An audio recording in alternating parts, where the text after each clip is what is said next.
Hello students, good morning. Students, as you know that last lecture was on integrated rate equation for zero order reaction. Now, today we are going to discuss the integrated rate equation for first order reaction. Zero order reaction का integrated rate equation हमने study कर लिया था और उसकी characteristics के बारे में भी समझा था। आज हम लोग जो डिस्कस करेंगे वो करेंगे integrated rate equation for first order reaction. Do you know the first order reaction? What is first order reaction? The reaction whose rate depends upon one concentration term only is known as first order reaction. मतलब जिस reaction का rate केवल एक reactant की concentration पर depend करता हो या एक रिएक्टेंट की कंसंट्रेशन चेंज करने पर रेट इफेक्टेड हो रहा हो, इस तरह की रिएक्शंस बोली जाती हैं फर्स्ट ऑर्डर रिएक्शन। तो पहले फर्स्ट ऑर्डर रिएक्शन किसे कहते हैं वो समझ लें। A reaction is said to B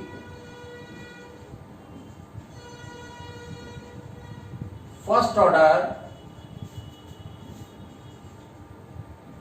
if rate of reaction depends upon one concentration term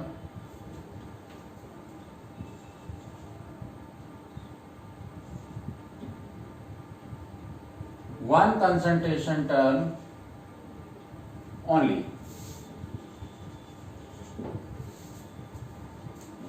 अब हम कोई एक फर्स्ट ऑर्डर की जनरल रिएक्शन को कंसीडर करके उसकी हम इंटीग्रेटेड रेट इक्वेशन इससे निकालना चाहेंगे। तो consider a general reaction of first order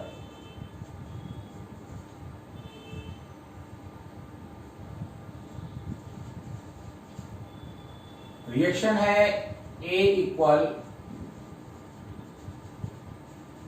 product और प्रोडक्ट्स कोई रिएक्टेंट A है, प्रोडक्ट में चेंज हो रहा है। सपोज करिए इसकी जो इनिशियल कंसंट्रेशन है, इनिशियल कंसंट्रेशन A मोल पर लीटर है। ये इनिशियल कंसंट्रेशन मोल पर लीटर में हमने ली है, mole litre inverse, and at that time product will be zero. When you take in the substance times zero then product will be zero. After time t suppose X mole of reactant converted into the product, then remaining concentration will be A minus X. A mole per liter is initial concentration. At that time product is zero. After time t, X moles of reactant converted into the product, the remaining concentration will be A minus X. अब इससे rate of reaction क्या हो जाएगी? Rate of reaction हम कैसे denote करते हैं? अगर स्मॉल अमाउंट x t समय में डिसोसिएट हो रहा है, डिकम्पोज हो रहा है, तो रेट हो जाएगा dx upon dt and it will be proportional to the remaining amount a minus x because reaction will depends upon remaining concentration of reactant. Now so dx upon dt may be written as equal k into a minus x। dx upon dt equal क्या आ गया? k into a minus x। इसे मान लें equation 1 where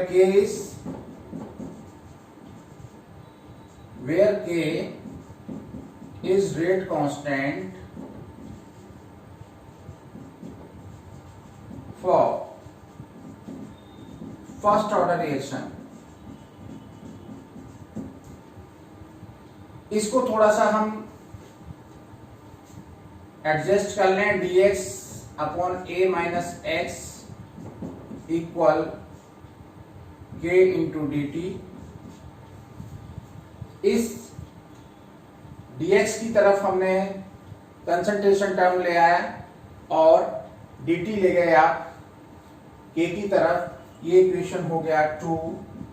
इसका integration करने on integrating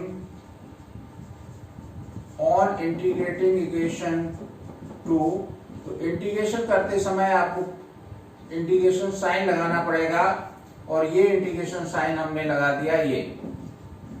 ये आपका integration sign है इस तरह का, ठीक है ना। अब क्या करेंगे, इंटीग्रेशन करेंगे। आपने इंटीग्रेशन फार्मूला पढ़ा होगा, इंटीग्रेशन 1/x dx इक्वल होता है log x into x dx, और x का डिफरेंशिएशन करते हैं तो हो जाता है 1 से मल्टीप्लाई करने पर आ जाता है log x। तो 1/a minus x dx type का ये इक्वेशन हो गया। तो ये आ जाएगा log a minus X, base में e आता है, ln भी लिख सकते हैं। तो log a minus X base e into a minus x dx। a का डिफरेंशिएशन 0 हो जाएगा, माइनस एक्स का -1, तो ये आ जाएगा minus log a minus x equal kt plus i। i क्या है यहाँ पे, i इज इंटीग्रेटिंग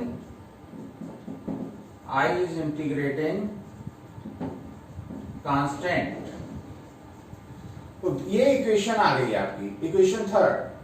अब इस इक्वेशन थर्ड में थोड़ा बहुत हम और वैल्यूज चेंज करेंगे। i इंटीग्रेटिंग कांस्टेंट है, हम रेट कांस्टेंट के लिए फर्स्ट ऑर्डर रिएक्शन के रेट कांस्टेंट के लिए इंटीग्रेटेड रेट इक्वेशन को डेराइव करना चाह रहे हैं, k की वैल्यू प्राप्त करना चाह रहे हैं। a इनिशियल अमाउंट है, x t समय में t टाइम में डिसोसिएट अमाउंट है। तो ये नोन वैल्यू है, i एक आपकी अननोन वैल्यू आ गई है। इसको नोन वैल्यूज में चेंज करने के लिए, suppose when t equal 0, t equal 0 कब होगा, ये इनिशियली t क्या है, 0 है, और जब t इक्वल 0 है तो x equal 0, x equal 0। t और x की वैल्यू 0 अगर रखेंगे इक्वेशन थर्ड में, putting these values in equation third, what will you get, x 0 हो जाएगा माइनस लॉग ए के टी, t 0 है तो 0 हो जाएगा, i इक्वल आ जाएगा minus log A, minus log equal आ जाएगा i इक्वेशन 4। और इस इक्वेशन 4 की वैल्यू को हम फिर से यूज कर लेंगे इक्वेशन थर्ड में, using this value in equation third again. तो थर्ड में रखेंगे तो क्या आ जाएगा, देखिए minus log A minus X base e equal आ जाएगा के टी, ये रहा के टी, और आई की जगह रख देना है minus log A, minus log A.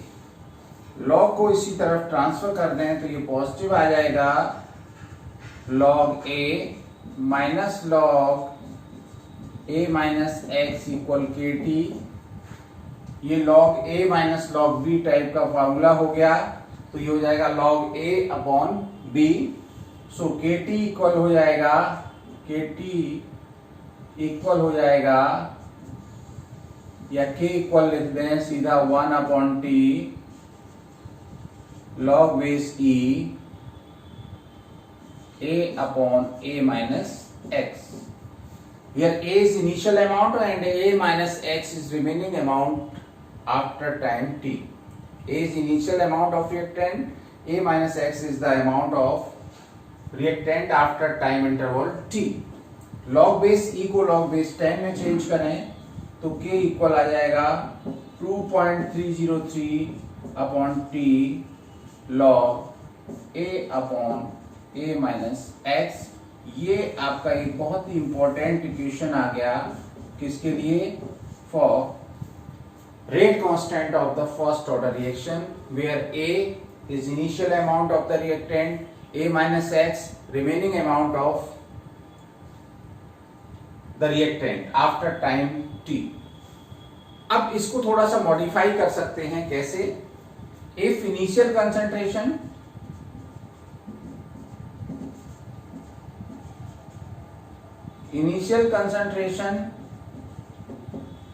A0,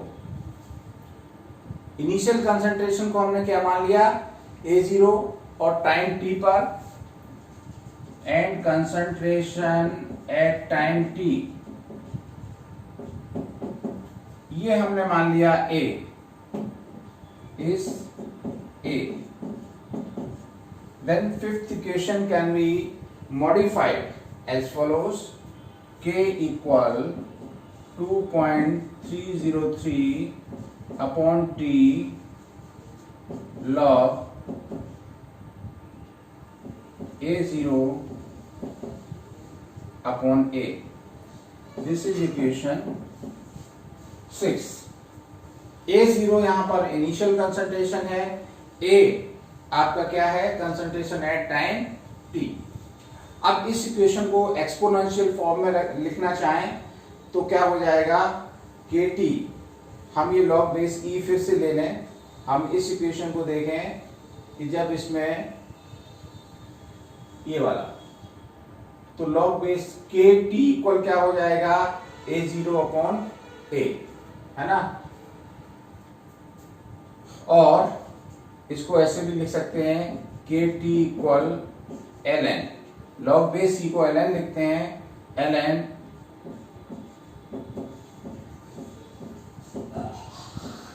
A0 upon A. ये आपका इक्वेशन जो है 7 मान लें, तो एक्सपोनेंशियल फॉर्म क्या हो जाएगी,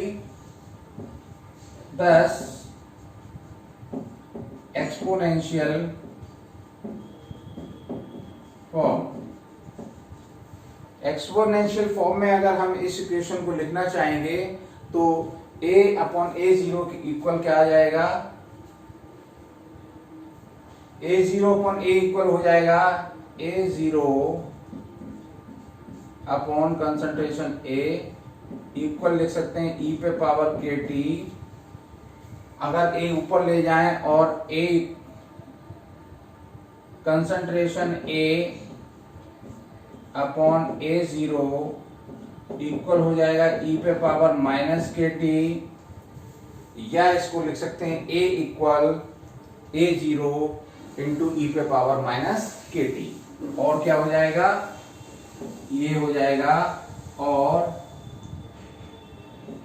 A equal A0 into E पे पावर माइनस KT.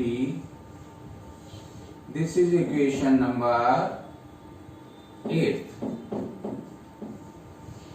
तो इस तरह से आपने क्या देखा कि ये इक्वेशन और ये इक्वेशन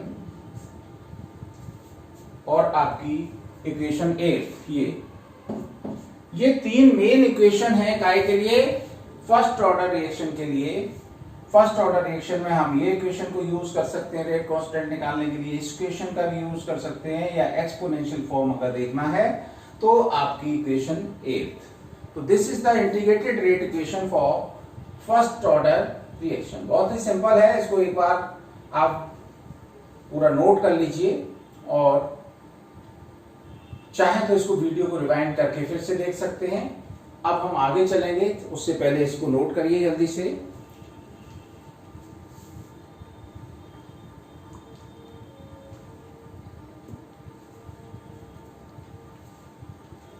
चलिए, आपने नोट कर लिया होगा ऐसा उम्मीद है.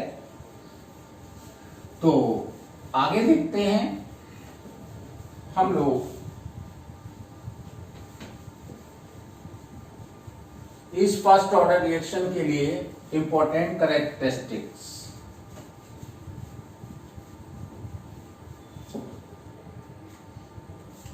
अब आते हैं इंपॉर्टेंट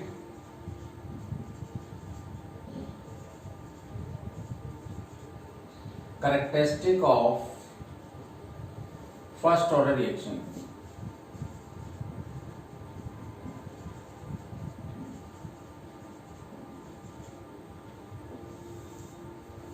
फर्स्ट ऑर्डर रिएक्शन के लिए अगर कोई भी रिएक्शन फर्स्ट ऑर्डर की है तो अभी हमने आपको जो 3 इक्वेशन बताई थी, जिसमें 5th थी, 6th थी और 8th थी, इन इक्वेशन को फॉलो करना चाहिए अगर कोई भी इक्वेशन या कोई भी रिएक्शन फर्स्ट ऑर्डर की है। तो पहला पॉइंट तो यही लिख सकते हैं, any reaction of first order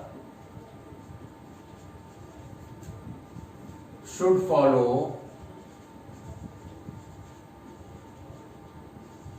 equation 5th, 6th and 8th।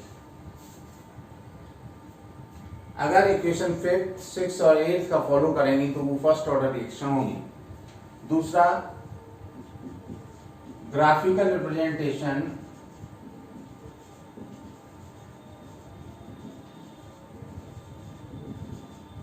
Of first order reaction.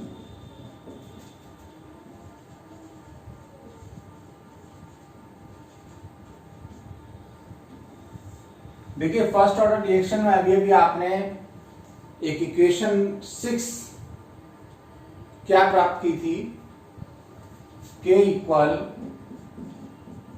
2.303/t log A0/A। इस इक्वेशन को हम क्या लिख सकते हैं और करके, और ये लिखी जा सकती है k/2.303t, t इंटू में है ये, k/2.303t इक्वल log A0/A, या क्या लिख सकते हैं, इसको लिख सकते हैं log A0 minus log A। अगर हम log A को इधर ले आए तो log A इक्वल क्या हो जाएगा, log A इक्वल, ये इधर माइनस का हो जाएगा, minus k/2.303t plus log A0। इस इक्वेशन को हम मान लें इक्वेशन 9। अब ये देखिए, ये equation y equal mx plus c type की है, जो कि एक स्ट्रेट लाइन इक्वेशन होती है। तो इसलिए अगर हम log a और t के वर्सेस ग्राफ प्लॉट करेंगे तो एक स्ट्रेट लाइन आनी चाहिए। So this is the equation of straight line y equal mx plus c। Thus, if we plot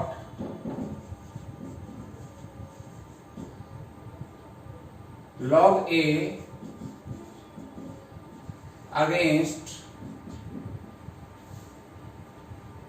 t, a straight line will be obtained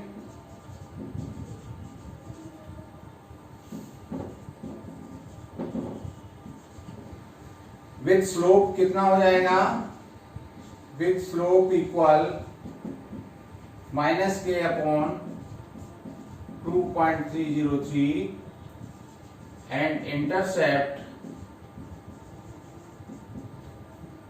log A0। तो आप देख लीजिए इसका ग्राफ कैसे ड्रॉ होगा। इसका ग्राफ देख लीजिए, समझ लीजिए।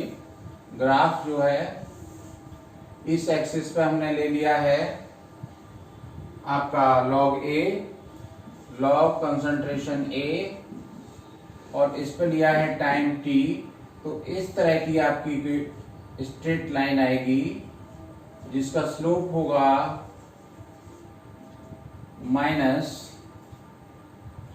के अपॉन 2.303 और जो इंटरसेप्ट आएगा यहाँ पर, यहाँ भी इसको पीछे ले जाने पर टच करेगी, वो इंटरसेप्ट हो जाएगा और वो इंटरसेप्ट की वैल्यू क्या हो जाएगी, वो इंटरसेप्ट हो जाएगा लॉग A0। तो ये पहला जो है इंटीग्रेटेड रेट इक्वेशन आया और इंटीग्रेटेड रेट इक्वेशन में हमने उसको थोड़ा सा मॉडिफाई किया और उससे हमने y equal mx plus c type की इक्वेशन बना के देखी। तो इस इक्वेशन का फॉलो करना चाहिए, तभी वो आपकी फर्स्ट ऑर्डर रिएक्शन होगी। तो ये ग्राफिकल रिप्रेजेंटेशन, जल्दी से इसका स्क्रीनशॉट लीजिए। आगे हम चलते हैं, वो है हाफ लाइफ पीरियड। तो तीसरा, थर्ड जो है प्रॉपर्टी इसकी देखिए, third property half life period. Third है half life period. Half life period, half life period किसे कहते हैं, जितने टाइम में किसी रिएक्टेंट की हाफ कंसंट्रेशन प्रोडक्ट में चेंज हो चुकी हो या हाफ कंसंट्रेशन रिमेनिंग रह गई हो, उसे कहते हैं half life period for first order reaction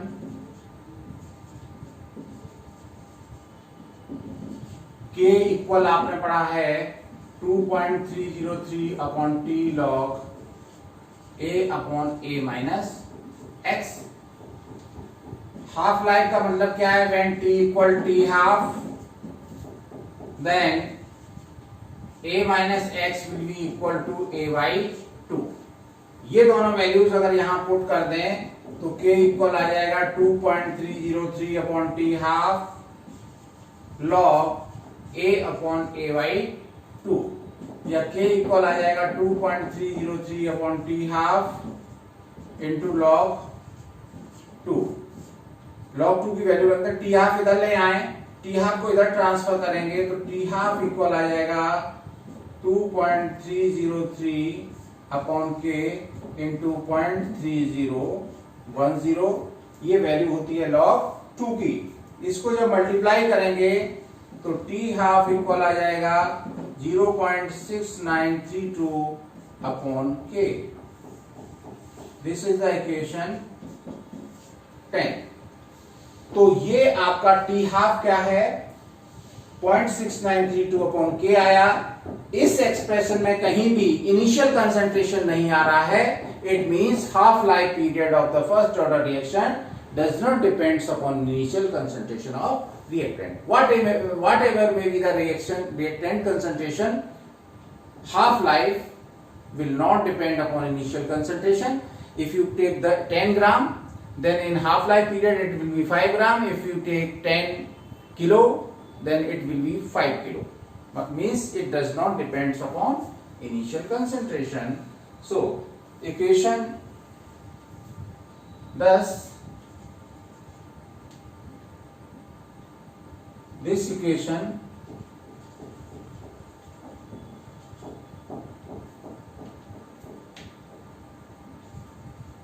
does not appear in this equation,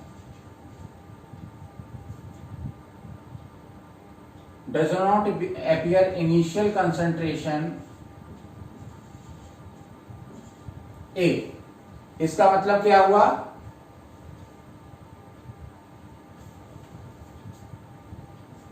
which shows that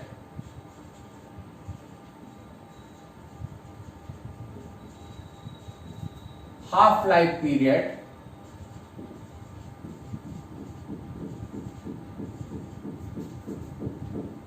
for first order reaction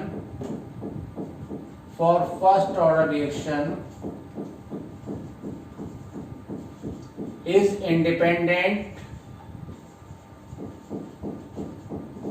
of initial concentration of reactant. ये क्वेश्चन आ जाता है, how will you prove that half life period of first order reaction is independent of initial concentration of the reactant। तो इस तरह से आप prove कर देंगे। And fourth property, unit of के, यूनिट ऑफ के ये किस पर डिपेंड करेगी, k equal 1/t a upon a minus x, तो 1 upon time unit into concentration unit upon concentration unit. Concentration unit same होंगी तो ये आपस में कैंसिल हो जाएंगी, तो यूनिट ऑफ के विल बी टाइम इनवर्स। अब टाइम अगर मिनट में है तो मिनट इनवर्स, सेकंड है तो सेकंड इनवर्स। इसका मतलब यूनिट के की जो है वो कंसंट्रेशन की यूनिट पर डिपेंड नहीं करती है, it depends upon the unit of time only. thus unit of K is independent on concentration unit and depend only on time unit and depends upon time unit only. तो इस तरह से ये आपने समझा कि इस फर्स्ट ऑर्डर रिएक्शन के जनरल कैरेक्टरिस्टिक्स क्या हैं। पहले आपने इंटीग्रेटेड रेट इक्वेशन पढ़ा, उसके बाद आपने इसके कुछ जनरल कैरेक्टरिस्टिक्स देखे। तो इनको आप जीरो ऑर्डर और फर्स्ट ऑर्डर रिएक्शन को एक बार फिर से रिवाइज करें, जिससे हम नेक्स्ट लेक्चर में इसके न्यूमेरिकल प्रॉब्लम्स को सॉल्व कर पाएं। Thank you.